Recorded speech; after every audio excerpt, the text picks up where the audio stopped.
Hang on. Would that have been handy in high school? I'll talk to you. No, we'll get it right here. Yeah, I told you. Yeah, I've got it here. Oh, I'm sorry about that. At this time, we will call to order the Board of County Commissioners meeting for purpose of agenda review for next week's session.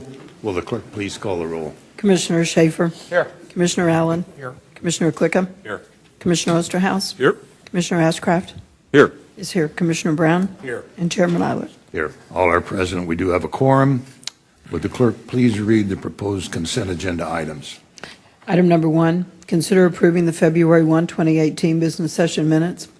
Item number 2, consider appointing Marilyn Lyons as the 4th District Representative to the Public Art Commission through December 31, 2020. Item number 3, consider appointing Jennifer Howerton as the 3rd District Representative to the Housing and Community Development Advisory Committee through March 31, 2021. And item number 4, consider approving an agreement with the City of Overland Park for the shared provision of advanced life support and basic life support services within the City of Overland Park. Any questions on the consent agenda, with one exception, and that's the Overland Park agreement? It's my understanding they're supposed to act on this Monday the 19th. Is that correct? So we do anticipate that there will be their signing off on the agreement by next week. So we will hopefully have that available. If not, then the item will have to be continued. So will we put this on action, Mr. Chairman? well, it's up to what the commission wants to do. If you want to put it on action, that's fine. I'm fine with leaving it on consent. I mean, I think we had a lot of discussion about it a couple weeks ago, but I mean, And if we don't have their signature on the agreement, then we'll just pull it off consent. All right, action agenda items. Item number 5, consider approving Johnson County's annual noxious weed eradication progress report for 2017. All right. Everybody's favorite subject. 5 and 6 are kind of together. Would you read number 6 and we can talk about them all at once? Consider approving the Johnson County Annual Noxious Weed Management Plan for 2019. Okay. Jim. Good morning. I'm Jim Hogue. I'm the Noxious Weed Director for Johnson County. As part of my job is to administer and enforce the Kansas Noxious Weed Law. And like other laws, it is a set of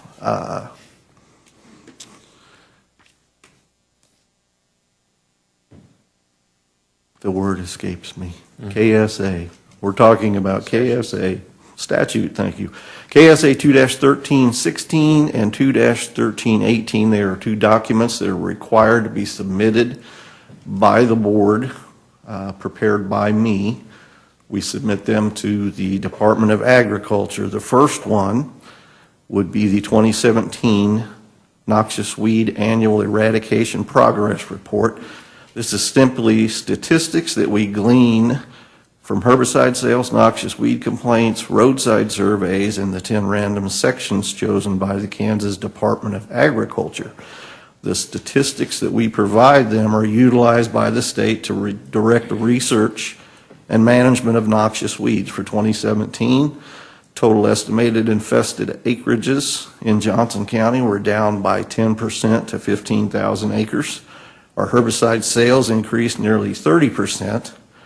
Statewide noxious weed infestations increased by nearly 3%.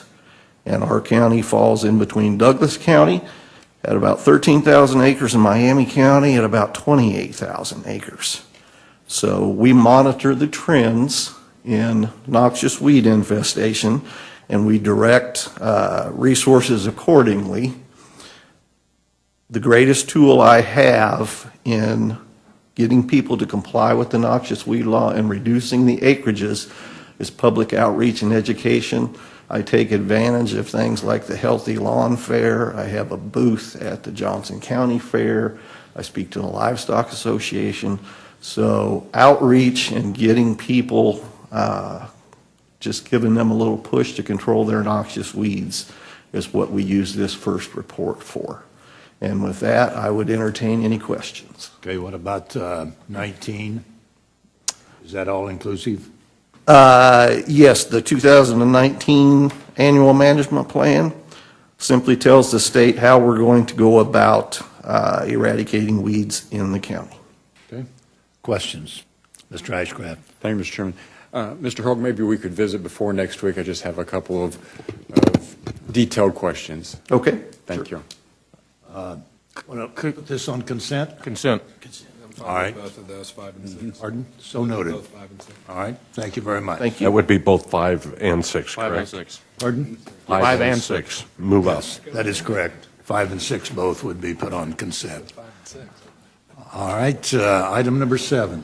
Resolution number WD 18-006. Conduct a public hearing and consider approving an enlargement to the Consolidated Main Sewer District and Consolidated Lateral Sewer District to include a tract of land at 7054 West 163rd Terrace. Ms. McCary.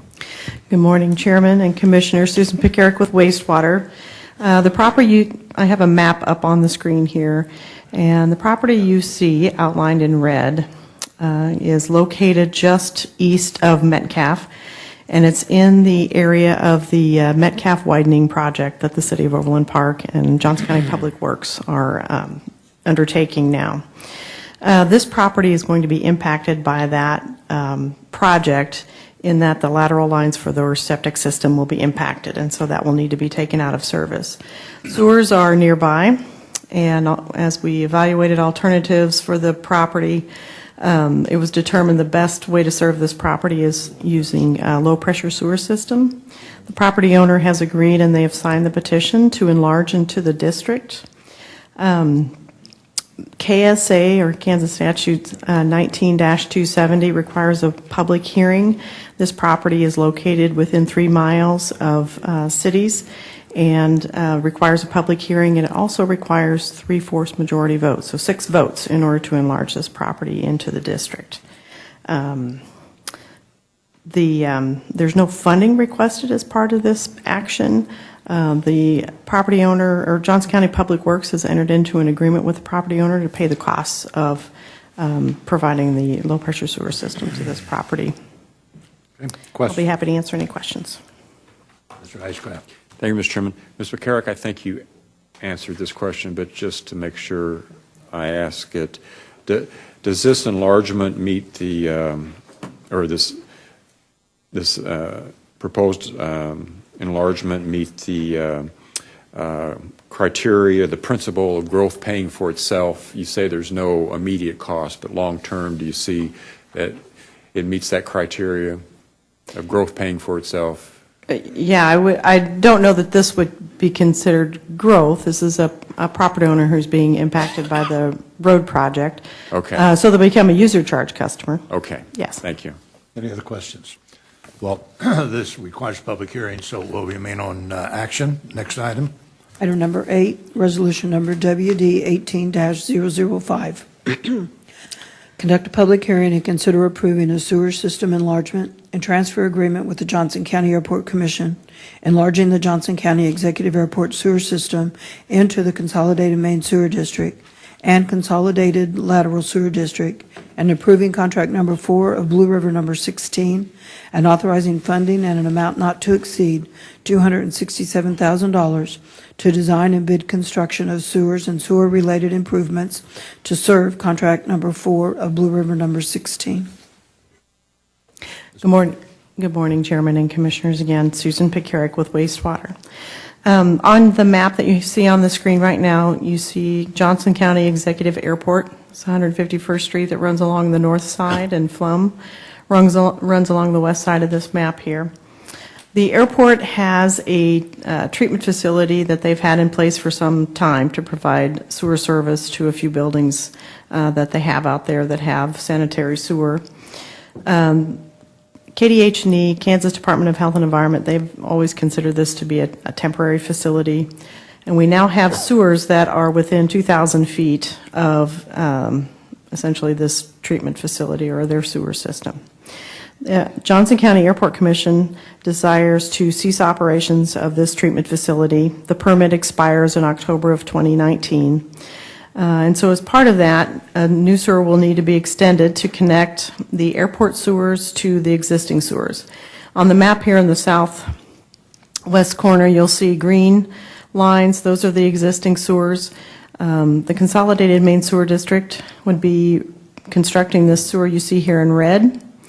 Everything you see in yellow is part of the existing, or excuse me, will be new, and some of this is part of the existing Executive Airport sewer system that will be either abandoned or rehabilitated as part of this project.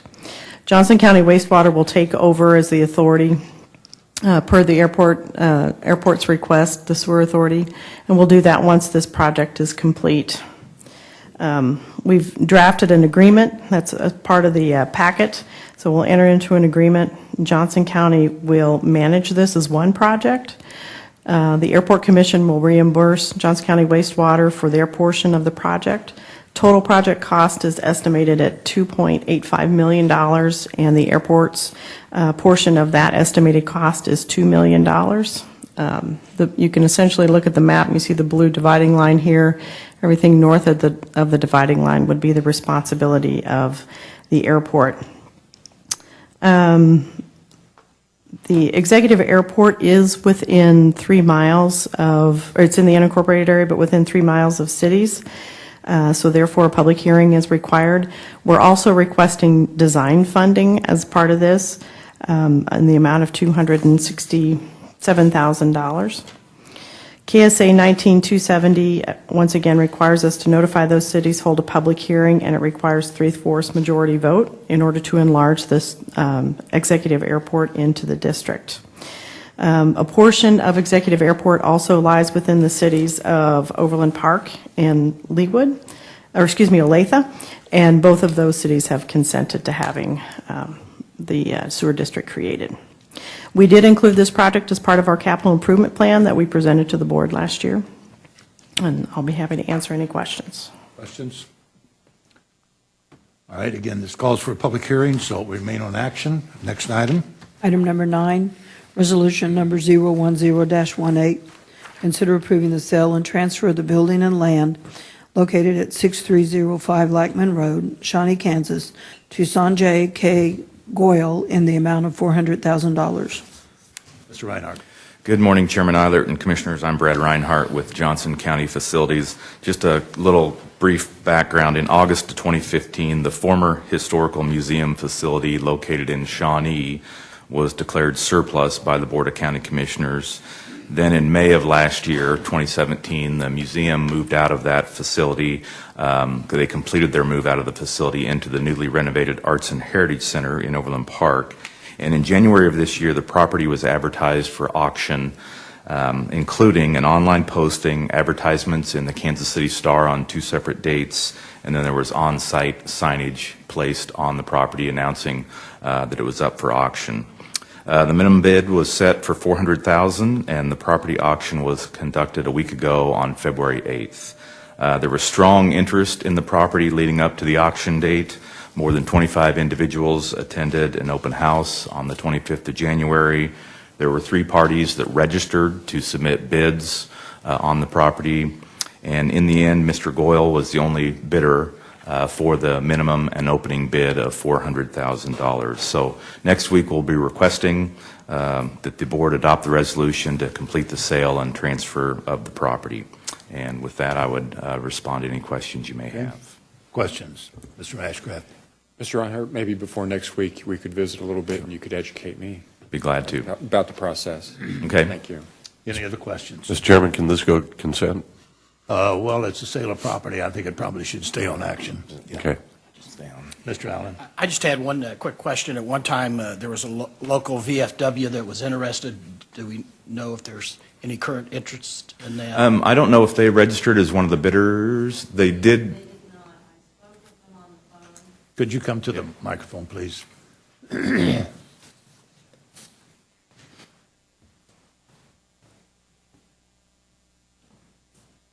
Good morning, Kim Morrissey, Facilities.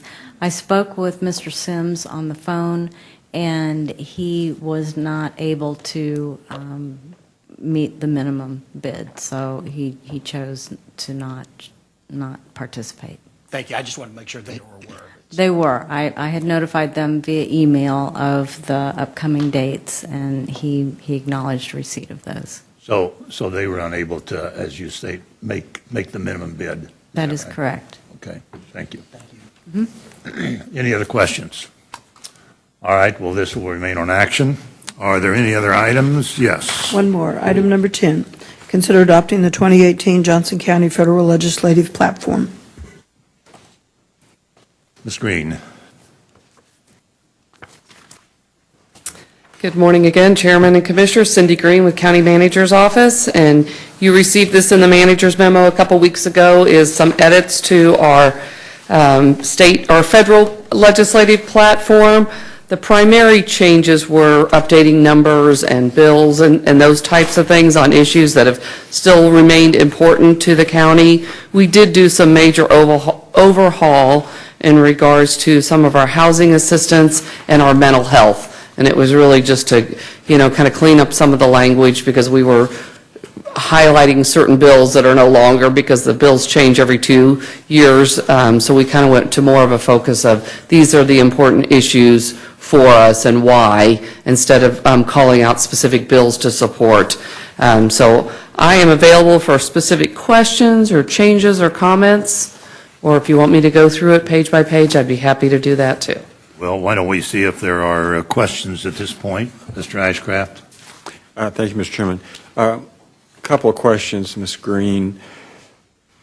Do we ever do a scorecard on our previous legislative efforts in terms of what's been successful, what's dropped off, what are we adding to show what progress is being made? And I'll turn that specifically because I've had an interest in this that I've expressed numerous times about the sales and use tax and the impact it has in terms of progress, if any, that's been made where it's been hung up, and our best efforts to lobby not just our representatives but those that might be involved.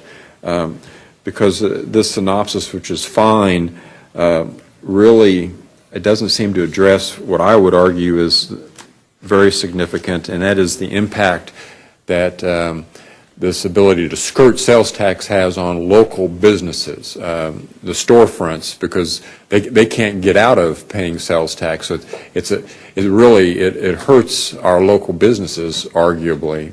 And then a detailed question of, you talk about the estimated sales tax in Johnson County. I'd be interested in the source of that.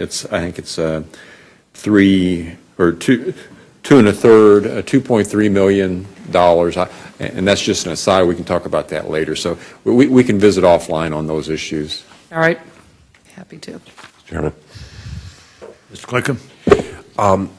Cindy, I was noting under the infrastructure, and I appreciate you accepting my comments earlier about doing a review of the new plan there.